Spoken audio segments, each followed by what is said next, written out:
हम जिस समस्या से लड़ रहे हैं उस समस्या की रूट कहां से था यह हम कभी पता नहीं करना चाहते हैं।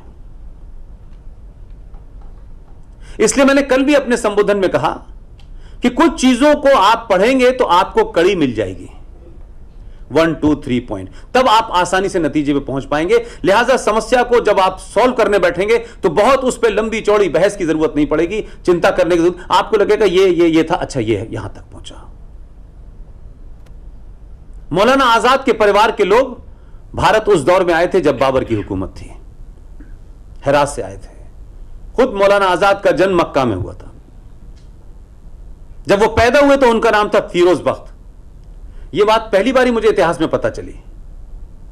हुमायूं कबीर साहब का नाम आपने सुना होगा, जिनके बेटे इस देश में हिंदुस्तान के सबसे corrupt chief justice of India हुए हैं, उनकी डेथ हो गई। उनका नाम है अल्तमश कबीर। उन हुमायूं कबीर ने प्रीफेस लिखा है उस किताब का, और वो लिख रहे हैं कि पैदा होते वक्त उनका नाम था फिरोज बख्त, जब वो जवान हुए तो उनका नाम हो गया मुइनुद्दीन, जब आगे बढ़े और उन्होंने कई अखबार निकाले तो उनका नाम हो गया अबुल कलाम, और जब राजनीति में एक खास सोच की राजनीति उन्हें करनी थी कांग्रेस के अंदर, तो उनके नाम के आगे वैसे ही मौलाना लग गया जैसे जवाहरलाल नेहरू के आगे कब पंडित लगा किसी को पता ही नहीं चला।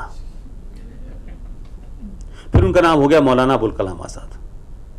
उन 30 पन्नों के अंदर कांग्रेस को एक्सपोज करके गए हैं और कहते हैं कि Jinnah was right and Nehru was wrong, and he was talking in terms of partition of India. लेकिन आप ये देश देखिए कितना महान है।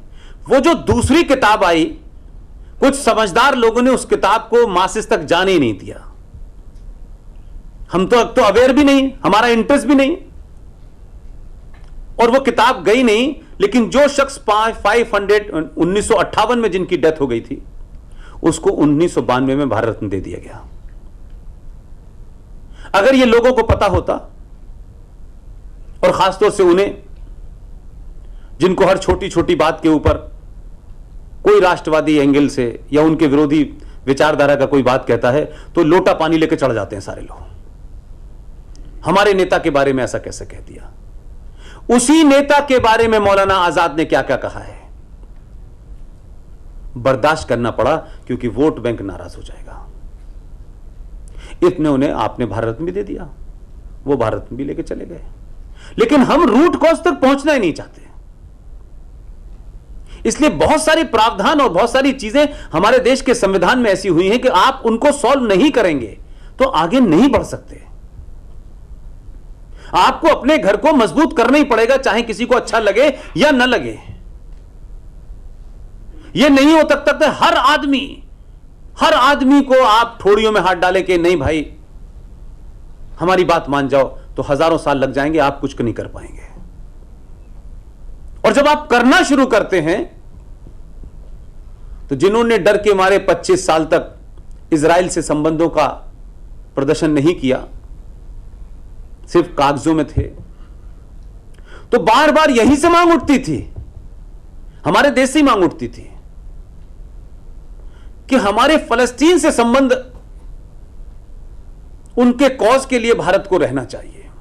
ठीक है, वो भी कॉज है भाई, लेकिन भारत के लिए किस देश से संबंध रखना महत्वपूर्ण है, किससे नहीं है, यह भी हिंदुस्तान की वोट पॉलिटिक्स का हिस्सा बन गया। इसलिए लोग सही बात नहीं बोले।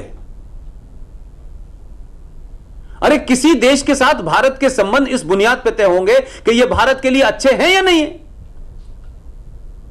अब कल जयललिता यह तय करना शुरू कर देती कि श्रीलंका के साथ संबंध ठीक रखो क्योंकि मेरा पड़ोसी है, तो कश्मीर वाले कहते हैं पाकिस्तानियों के साथ रखो, तो बंगाल वाले कहते हैं बांग्लादेश के साथ रखो, तो फिर भारत की फॉरेन पॉलिसी की जरूरत ही क्या है। भारत तय करेगा ना, कोई राज्य तो नहीं तय करेगा ना, कोई व्यक्ति विशेष, कोई धर्म विशेष तो नहीं तय करेगा ना। क्या भारत के कभी हिंदुओं ने कहा कि नेपाल के साथ संबंध अच्छे रखो? है हम ठीक है, नहीं है ठीक है, यह सरकार को तय करना है कि सरकार में लोग बैठे हैं, उनको पता है क्या हमारे हित में है क्या हमारे हित में नहीं। तो आपने 25 साल संबंध तो बना के रखे, लेकिन उसकी बातचीत कहने से आप डरते रहे। आपको डर लगता रहा ये हो जाएगा वो हो जाएगा। एक आदमी आया, वो चला गया, उसे किसी का डर नहीं लगा, उसने संबंध सार्वजनिक कर दिया। उसके संबंध सार्वजनिक करने से ज्यादा मैं जो आपको बात कहना चाहता हूं वो यह है कि इजराइल से जब ओपन संबंध करे गए और उनका प्रदर्शन हुआ टेलीविजनों पे लाइव, इधर भी और उधर भी, तो पूरे गल्फ कंट्रीज ने, पूरे मिडिल ईस्ट ने, तमाम सारे अखबारों को आप पढ़ लें, उन अखबारों ने का जो जिस्ट है, जो एडिटोरियल थे उस यात्रा के बाद जब इजराइल से ये लौट के आए, ये कहा कि अरब इजराइल के बीच में पिछले 60 साल से कॉन्फ्लिक्ट चल रहा है। अगर इस कॉन्फ्लिक्ट को कोई मीडिएट कर सकता है तो भारत का प्रधानमंत्री कर सकता है। आप सोचिए जरा, कहां हम इस बात से डरे हुए थे कि ये संबंध उजागर हो जाएंगे तो क्या है, और जब उन्होंने लिखना शुरू कर दिया, जब उन्होंने वेलकम करना शुरू कर दिया, जब उन इस्लामिक देशों ने एक ऐसे शख्स को जिसके बारे में भारत में अलग अलग इमेज हो सकती है, इसने इसको मारा, ये ऐसा है वैसा, ये आपकी इमेज है, ये आपका राजनीतिक एजेंडा है, जो आपका लोकल है, जो आपके घर के अंदर का है, लेकिन दुनिया ने आपको इस अंदाज में नहीं देखा। उन्होंने इस अंदाज में देखा कि भारत में एक बदलाव हुआ है 70 साल के बाद, और जिन लोगों ने वोट दिया है, जिसको दिया है, वो अपनी आइडेंटिटी पे अपोलोजिस्टिक नहीं है, और वो राष्ट्र जिन्होंने इसे जिताया है वो अपोलोजिस्टिक नहीं है। और जब आप ये मैसेज देते हैं तो इस्लामिक देशों में जो बड़े 7 देश हैं, सबने अपना सर्वोच्च नागरिक सम्मान भी भारत के प्रधानमंत्री को दिया है। यह इसलिए इंपॉर्टेंट है, इसका कोई राजनीतिक मतलब नहीं है। जिस शख्स के बारे में पूरी दुनिया में यह प्रचार किया गया कि यह एक विशेष मजहब के लोगों के खिलाफ है, यह प्रचार किया गया, और एक बड़ी फौज यहां से जिसमें 70 लोग थे मेंबर ऑफ पार्लियामेंट, उसकी लिस्ट भी आज भी मेरे पास है, वो गए थे अमेरिका, इसको वीजा मत दीजिएगा, ये ह्यूमन राइट का इसने सबसे बड़ा वायलेशन किया है।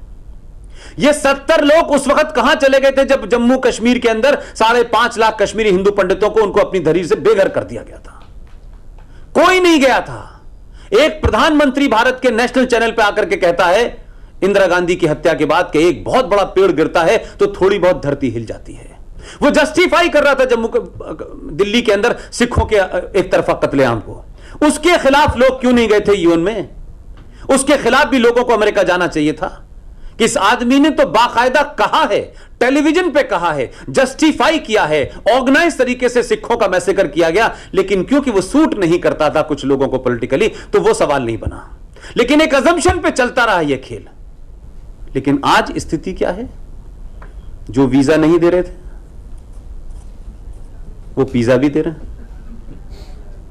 वीजा भी दे रहे हैं, और ये भी टहलने जाते हैं हर बार और घूम रहे हैं, और वो इनको बुला रहा है कि जीतने की जो कला है तुम्हारी, मुझे भी जिताओ। तो जिस जगह, जिस इलाके में उसे 2% वोट मिले थे ट्रंप को, वहीं बुलाया। जो 50,000 हमारे बेकार पड़े थे, उसने कहा ये काम के हैं, और वोट बेच दिया उसने।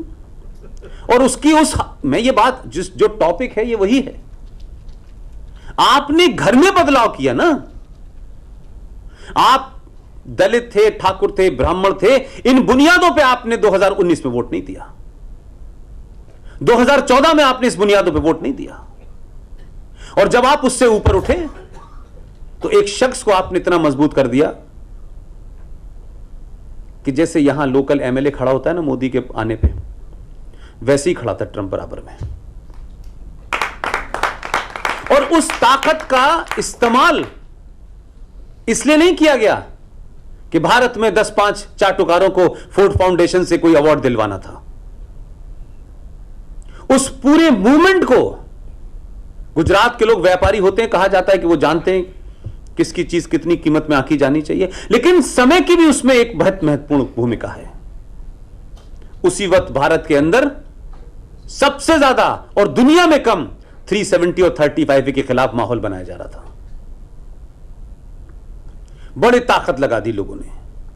घर में तो ठीक है, यहां तो लोग पहले से ऐसा लगता है कि अपॉइंट किए हुए एम्बेसडर हैं कुछ लोगों के। ये उसी ताकत से उसने कहलवा दिया उससे, it is a internal matter of India. क्योंकि वो अगर कुछ भी बोलेगा, जो बोलते रहे थे लोग अब तक, तो उससे आपकी पोजीशन खराब होती है। आप अगर घर से मजबूत किसी को करेंगे तो वो दुनिया में जहां जाएगा, वो जब ये बात कहता है तो उसमें लॉजिक मानता हूं मैं कि लोग मुझसे हाथ मिलाने के बाद मोदी से हाथ नहीं मिलाते, 130 करोड़ की ताकत से हाथ मिलाते हैं। वो